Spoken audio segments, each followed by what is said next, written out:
Otra tesis interesante de este libro de Julio César Montoya es en qué momento las mujeres empiezan a ganar derechos, por ejemplo en la ciencia, que también quería que trabajáramos ese problema y que lo viéramos con este asunto de las olas. En la filosofía griega solamente había una escuela que permitía filosofar a las mujeres. El que me diga cómo se llamaba esa escuela, sin buscar en Google, le pongo 5 a la materia, se lo firmo, vea, en notaría, allí al frente del Parque de los Deseos. A ver, ¿cuál fue la escuela griega filosófica que permitía pensar a las mujeres? Que permitía de igual a igual filosofar a las mujeres. A ver, ¿cuál era? ¿La escuela de quién? ¿Cómo se llamaba? Les va a dar hasta 3. A ver, 1, 2, 3. Ah, se perdieron el 5. Ah, no. Los epicúreos. Epicuro, que era el líder de esta escuela, era ateo porque no creía en Zeus ni en ningún dios. Esa era la única escuela filosófica en la antigüedad griega en donde permitían filosofar a las mujeres. De resto eran seres cosificados que estaban a la par con esclavos y con hilotas. Y es bonito que en una época precristiana existiera una escuela así. Papá, te tienes que poner un 5 a ti mismo porque tú fuiste el que... No, pero cuando llegue una cosa que se llama es que calificación de docentes, se le ponen el 5 ahí. Ustedes son los que me ponen el 5 a mí. Exacto, son ustedes los que me van a poner el 5. Sí, 4,9 no, 5. A ver, entonces, volviendo al tema de Julio César y de la filosofía griega, Michel Onfray, otro filósofo francés, también nos habla de la importancia de aplaudir estas escuelas, entre comillas, protofeministas. Y también estaba Hipatia de Alejandría. Entonces, ¿qué pasaba con las mujeres como Hipatia de Alejandría? Que como eran muy sabias, muy inteligentes, eran científicas de la época, cuando la Iglesia Católica triunfa e impone la creencia en un solo Dios, recuerden ustedes que había culturas que creían en varios dioses, como las culturas mesopotámicas, egipcias, griegas, romanas, celtas, vikingas. Había otras culturas que creían en varios dioses. Entonces, cuando Constantino logra incorporar el catolicismo en Roma y empiezan a eliminar cualquier vestigio de paganismo y de politeísmo, también se cercioraron de que hubiera un solo Dios y que ese Dios fuera masculino y que ese Dios fuera hombre. Mire que cuando usted ve hablando un cristiano, un católico, un musulmán, un judío, un judaísta, siempre habla de él con mayúscula, no de ella ni de ella, no faltará pues que llegue el momento del dios queer, no, o la diosa mujer. Entonces, uno de los argumentos que plantea aquí Julio César, que también lo comparte en su investigación Coral Herrera, y que Simone de Beauvoir fue la primera de las intelectuales famosas que habló del tema. Simone de Beauvoir dijo: yo soy atea, porque yo no puedo creer que haya un solo Dios y que sea hombre, que sea macho. Dirá un cristiano católico: no, es que no tiene verga, entonces por eso no, es una entidad que no tiene, o sea que es un Dios queer. No, pero ya se vuelve otro tema bastante difuso, ¿cierto? Pero el hecho es que Simone de Beauvoir dijo: yo no concibo que una feminista sea creyente, ni siquiera una mujer, porque es que de entrada eso muestra cuál es el sexo que va a dominar. ¿Quién fue el que se inventó el Dios judío? Moisés. El Dios Jehová, Yahvé, Adonai, el Dios dominante. ¿Quién se inventó el Dios musulmán? Alá. ¿El Dios Alá quién se lo inventó? Mohamed. O Mahoma, por decirlo en otro idioma. Mahoma se inventa el Dios Alá, que es una copia, entre otras cosas, del Dios judío. ¿Quién se inventa el Dios católico? Los griegos, Zeus, porque Zeus es una copia. Zeus, Teos, Deus, Dios. O sea, el Dios católico es una copia de Zeus. Está en el cielo, es todopoderoso. Bueno, le quitaron un poquito la promiscuidad, que Zeus era muy promiscuo. Entonces Simone de Beauvoir, que es atea, que es marxista, que es de izquierda, que es existencialista, librepensadora, Simone de Beauvoir dice que ¿por qué diablos Dios no es una mujer? ¿O por qué diablos no es como en la cultura griega, romana y demás, en donde había tantos dioses como diosas? ¿No crees que decir diablos juntado con Dios? Ah, bueno, pero hagamos el estudio demonológico, porque diablo viene del latín diabolus, Satanás viene del hebreo, que significa contradictor, o sea, Satanás y diablo no son sinónimos. Demonio viene de daemon, que es una palabra espartana, lacedemonia, que significa espíritu inteligente. Entonces, mire, el cristianismo y sobre todo el catolicismo empezó a crear sinonimia, falsa sinonimia entre Satanás, diablo y demonio. Son tres conceptos diferentes con diferentes raíces filológicas. Dime, Juanse, ¿qué quieres preguntar? ¿O qué quieres comentar? Entonces, hay una ley muy interesante que los que cojan conmigo el curso de pensar la historia, los lunes a las 8 de la mañana, bueno, y si quieren asistir, si quieren asistir y dar una propina de 100 luquitas, no mentira. O sea, traen 100 que sean tocayos, que se llamen Lucas, para que sea más bíblico. Cuando quieran asistir a la clase de los lunes, así no estén matriculados, porque hay que meterlos el sistema por el culo. Cuando quieran asistir un lunes a las 8 de la mañana, hablamos de historia y hablamos de la ley sálica. ¿Tú sabes qué era la ley sálica? ¿Qué? La ley sálica era una ley que decía que cuando la hija mayor era mujer, no heredaba. O sea que heredaba el hombre que fuera el mayor.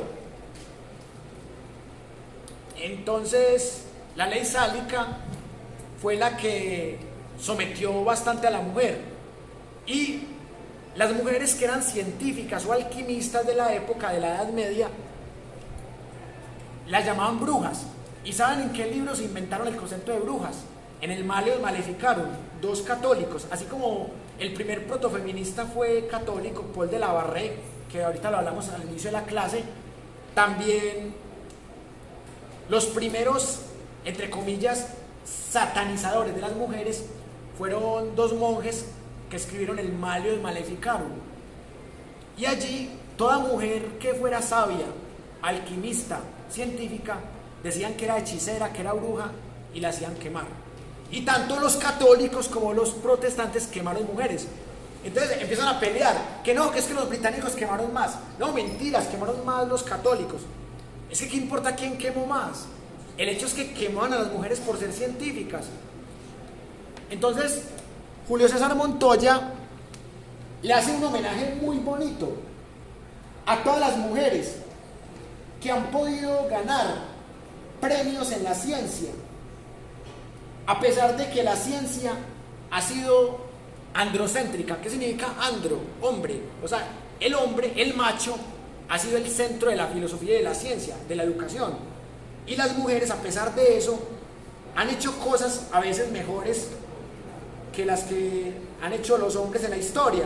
Entonces, aquí quiero, antes de compartirles este homenaje que le hace Julio César Montoya a las mujeres científicas y pensadoras que fueron maltratadas en su momento también, les voy a contar una anécdota del padre del psicoanálisis llamado Sigmund Freud.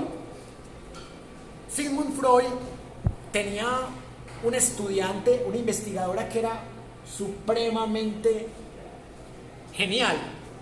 O sea, era una chica súper intelectual para principios del siglo XX. ¿Y saben qué pasó?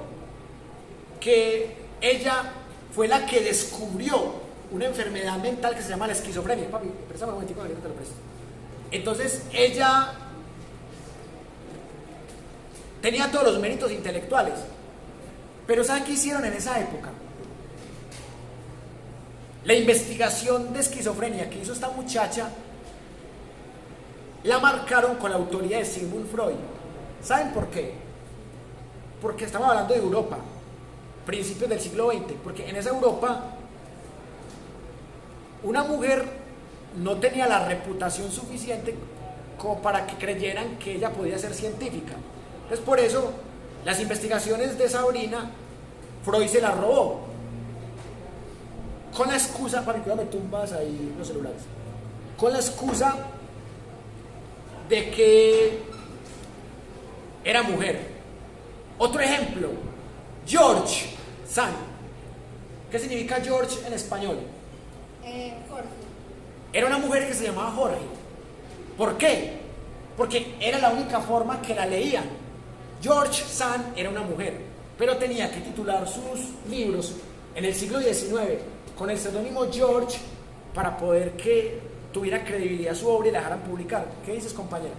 Dice que, por ejemplo, viendo en estos días una conferencia de una muchacha que ella decía que estaba hablando de cualquier mujer que era pues científica, la quemaban, que en estos momentos estaríamos mucho más adelantados si en su momento no hubieran matado a tantas mujeres, porque poniendo pues un ejemplo hipotético de que, por ejemplo, si Einstein hubiera sido mujer, lo hubieran matado, pero con la misma mente que desarrolló la teoría de la relatividad. Y descubrimientos que todavía se están, pues todavía apenas se están diciendo que sí es verdad lo que le estaba diciendo.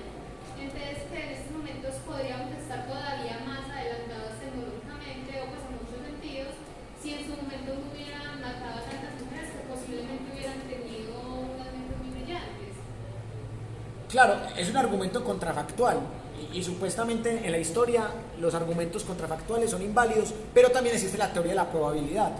Entonces, hay más probabilidad sin excluir a la mitad de la población que excluyendo a la mitad de la población. O sea, la ciencia excluyó a la mitad de la población y por eso muchas mujeres tuvieron que escribir con seudónimos como George Sand, tuvieron que disfrazarse de hombres como Lou von Salomé, tuvieron que soportar las habladurías, porque decían, no, como Salomé se mantiene con los intelectuales, entonces durmió con todos. Miren que lo que pasó con Susana Boreal, la congresista del Pacto Histórico. Bueno, que ella le ganó la partida en esa lista cerrada, entonces decían otros del Pacto Histórico, que son disque progresistas también, decían que ella se acostó con Gustavo Bolívar, o que se acostó con yo no sé quién. O sea, que ella para poder ganarse esa curul y esa lista cerrada, que ella se tuvo que acostar con Gustavo Bolívar. Entonces, y lo que hablábamos también el día que hicimos el ejercicio, que a la mujer siempre, o casi siempre, para no caer en la falacia, a la mujer casi siempre se le acusa, es que ella logró esto porque se acostó con X. Y eso es algo histórico que aquí muy bien lo denuncia el señor Julio César. ¿Qué dices, hijo? Que me parece machista todo lo que te estás diciendo. Porque tú eres un hombre y deberías estar ahora. Y no podrías defender el feminismo. No, es que yo soy hombre, soy heterosexual y soy cisgénero. Soy cisgénero porque me siento identificado con el sexo. O sea, yo como hombre cisgénero heterosexual, yo puedo tener acuerdos y desacuerdos con el feminismo y también con el masculinismo, que en la parte final vamos a hablar del tema del masculinismo. Papá, ¿verdad pensaste que la real era una broma? No, yo sé que era una broma, pero yo entonces seguí la corriente también porque también estoy bromeando. Bueno, antes de salir al descanso, quiero mostrarles este bonito homenaje que el escritor y sociólogo, autor de este libro, Julio César Montoya, le hizo a las mujeres de ciencia, a las mujeres pensadoras, a las mujeres que han tratado de ser opacadas. Ahorita les presto el libro en el descanso para que lo miren mejor, pero les voy a mostrar este lindo homenaje. Miren, ¿quién es esta mujer? María. Vamos a hacer un ejercicio. El ejercicio es muy sencillo, puras preguntas inquisitivas, o sea, de sí o no, preguntas cerradas. María Slodowska Curie, ¿la conocen? ¿La conocen? Conocemos a Newton, conocemos a Albert Einstein. ¿Me repite el nombre, por favor? María Slodowska Curie, ¿la conocen?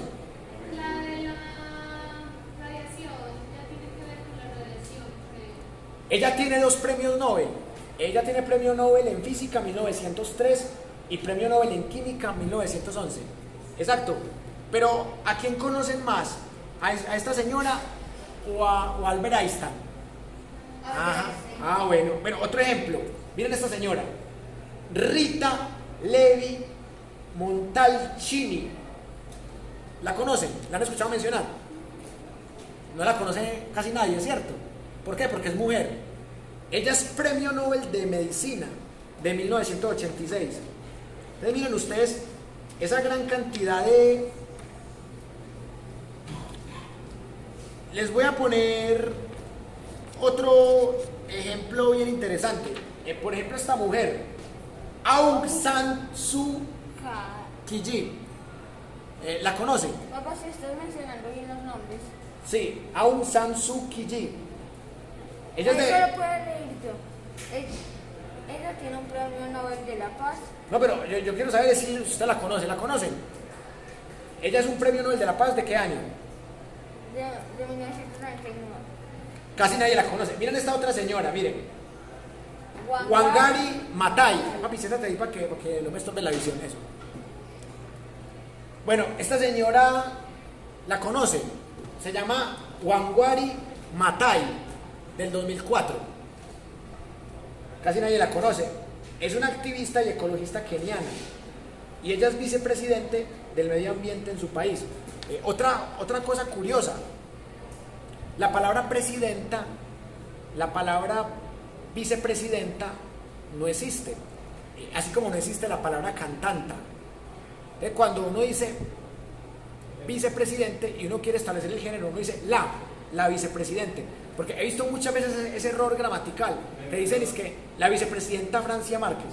Hubo Sí. un medio debate en el Congreso sobre eso. No se ha nacido en el Congreso de Colombia, pero es que es muy cómodo sobre eso. ¿Y qué dijeron? ¿Qué debatieron? Que una de las sugerencias de no, eso fue hacia donde en Argentina, con este tipo que le quiere montar la presidencia, que tiene el cabello súper exagerado. Ajá. Se llama, no recuerdo el nombre. Le ha ido como, pues una de las sugerencias le ha ido como. Pero es un economista, ¿o qué? Sí. Milei, ¿no? Milei. Eso. Javier Milei. Javier Milei, un libertario, sí. Que le decía como a Javier Milei que solamente pues era muy, que estaba cometiendo muchos micromachismos al llamar a porque como que la presidenta la presidente del Senado allá es mujer. Ajá. Se diría ella como presidente. Normal. Como decir cantante Shakira. Porque usted cuando dice Shakira, usted dice cantanta. Usted dice la cantanta Shakira, ¿sí o que no? Se dice la cantante, la vicepresidente, lo mismo. Ajá. Y se hace un debate sobre pues, O sea, y yo detesto el libertarianismo y me cae mal Milei, aunque Milei nos perdonó un derecho de autor, ¿te acuerdas, sí?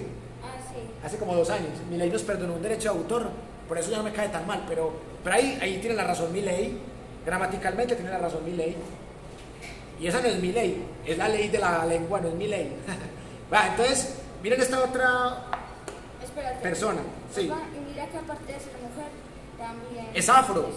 Ah, bueno, ahorita que estaba hablando de la tercera ola del feminismo, o sea, en mi mente estaba la vicepresidente de Colombia, Francia Márquez. O sea, ella cumple con muchas características interesantes para analizar.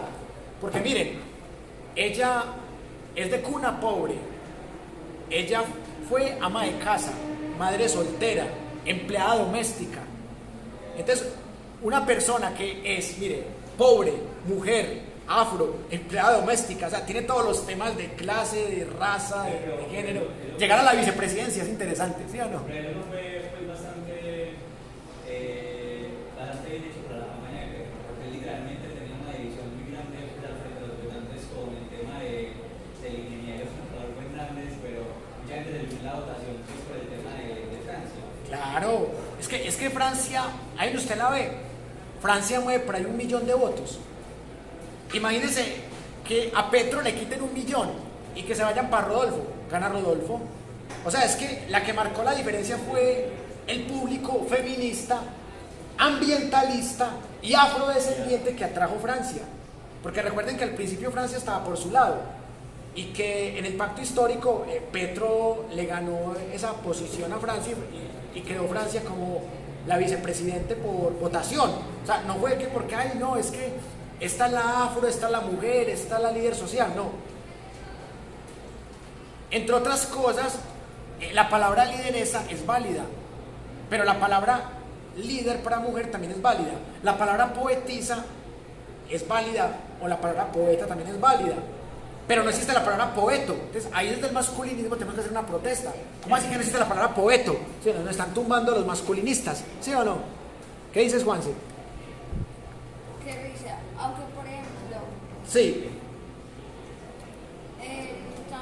Tampoco existe, como existe, lo que tú decías ahorita, no existe la palabra cantante. no existe. Por eso es que no existe la palabra vicepresidenta, porque la palabra cantanta no existe. Porque es que ente no tiene género. O sea, ¿qué es un ente? Esto es un ente. O sea, yo puedo decir que eso es una mujer, o que eso es un hombre. Bueno, yo puedo decir que esto es una persiana o que es una cortina. Es decir, pero ¿dónde está la vagina? Puede ser. O sea, ente es algo que no tiene género. Por eso cantante se dice el cantante o la cantante. El presidente, la vicepresidente.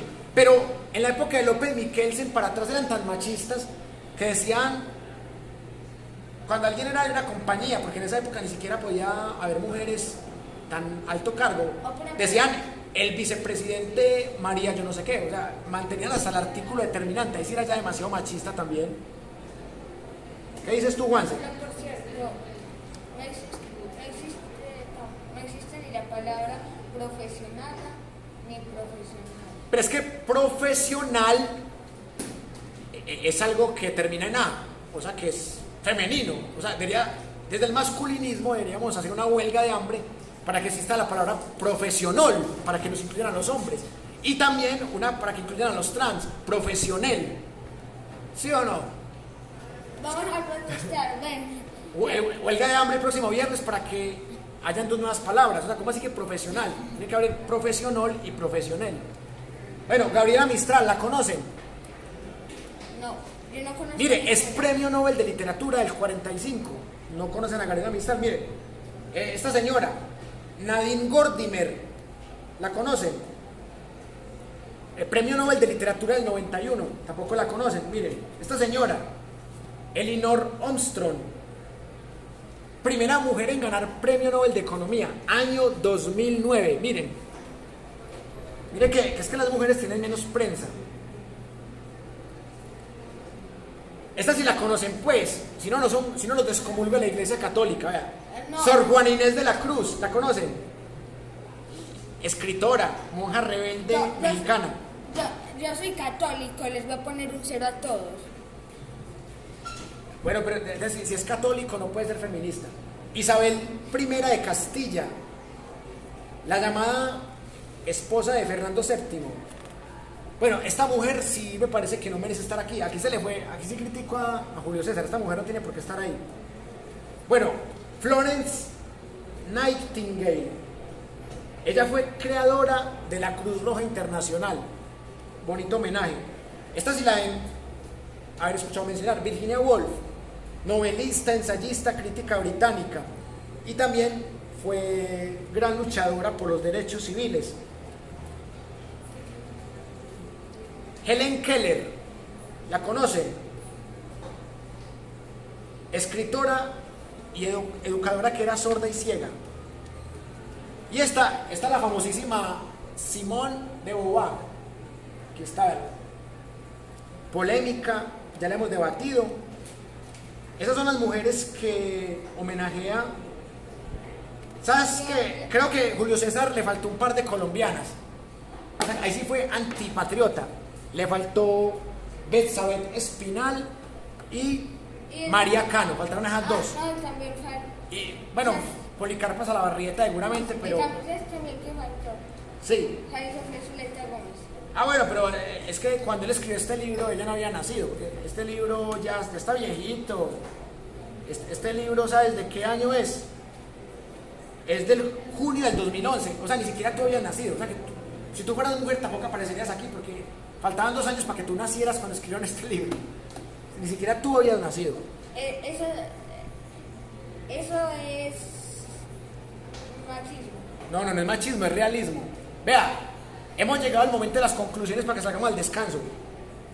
Primera conclusión. En mi opinión, los hombres sí podemos ser feministas, pero también debemos ser masculinistas. Es decir, también debemos denunciar cuando hay violencia contra el hombre. También debemos denunciar cuando hay homofobia, cuando hay racismo, cuando hay clasismo. Eso ya no es ni machismo. Eso ya no es ni machismo. ¿Cómo era que se llamaba? Misoginia. Eso ya es misoginia, que digas eso. ¿Por qué? Eso no entraría ¿El terreno de qué? de la no clasificación como nada como tal, porque al fin y al cabo no estoy de acuerdo en contra de nada de lo más serios. Sí, yo pienso que uno ser feminista, pues yo preferiría ser feminólogo, es decir, un científico de lo femenino, un feminólogo, porque feminista tiene una carga más de doctrina, como masculinista, o sea, ser masculinólogo y feminólogo, o sea, estudiar eso como ciencias y con pensamiento crítico. Me parece buena la apreciación del compañero. Y la última conclusión que tengo es que más allá de la ideología o del movimiento, yo siempre voy a respetar una teoría que sea democrática en lo que Político, incluyente, en lo social, equitativa en lo económico, y sostenible. en lo ambiental. Ya, o sea, algo que sea en esas 4 categorías, yo lo respeto y que sea crítico ante todo. Ese es el lema. Ese es el lema que yo siempre voy a defender. Bueno, entonces, ahorita vamos a hacer un trabajo práctico. O sea, tú vas a defender ese lema, así por culpa de ese lema mueran millones de personas. No, tampoco, porque tampoco podemos montar una dictadura. Hay que defenderlo con argumentos y con métodos pacíficos. Vea, nos vemos en 20 minutos para que hagamos el ejercicio práctico. Hoy les tengo una sorpresa que no se imaginan para que llevemos esto a la práctica. Sí. Sí, ahorita les voy a decir lo que vamos a hacer. Esperen, no se me adelanten. Entonces nos vemos en 20 minutos. Gracias por la atención.